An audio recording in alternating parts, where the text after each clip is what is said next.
There is kind of a general path that a lot of people will follow to some extent. A lot of people will start with a lot of the positive experiences. You'll experience the love of God, the oneness, and the unconditional love, and that feeling of having knowledge of God that comes into you when you're in the state, which is really beautiful and really neat.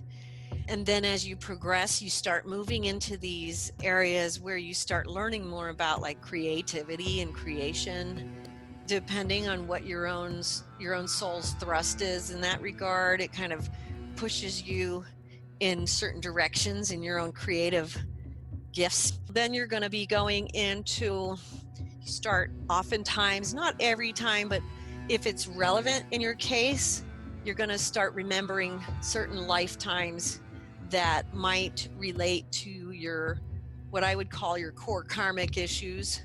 And so these might be lifetimes that have a pattern of behavior that are reflected in something that's going on now that you need to see and identify so that you can actually do something different this time. And so that's going to bring about a whole series of events.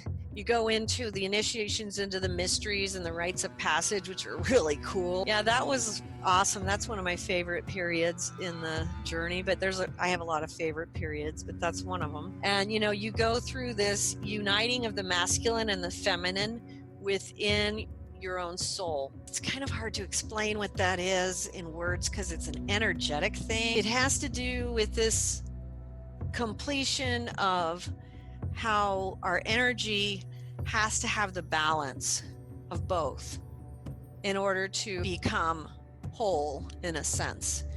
So that comes about through another series of initiations and rites of passage. And then you go through some of these initiations into immortality and ascension. And then as you pass through that, you're going to go into the alteration pathway, which is where you start learning about how you can alter energy in the mystical spheres. And what that does is subsequently changes how things hit the ground. So you're actually changing the outcome of certain events on the ground according to what the angelic and or God has determined needs to be changed, because the energies are forming according to our thoughts, our words, and our deeds in energy. And sometimes people are setting something up that's going to go very badly, and it's not the outcome might be more severe and not in accord with what God would like to happen in terms of what's best for this soul. And I know a lot of complicated questions come out of this, so I'm going to try to avoid that confusion. If you read the books, you kind of understand it more. It's the but for the grace of God go I moments. It's when someone really should have died and they didn't, and that was, very often the result of an energetic alteration where we were preserved by a miraculous intervention, and it's not necessarily obvious to us on the ground. And so we are trained in these arts of alteration and how to deal with energy in different ways. And as we move past that, we're moving into what I call the discipline pathway, where we start learning more and more about how we're going to start. We throughout all this, we've been identifying and starting to purify vices.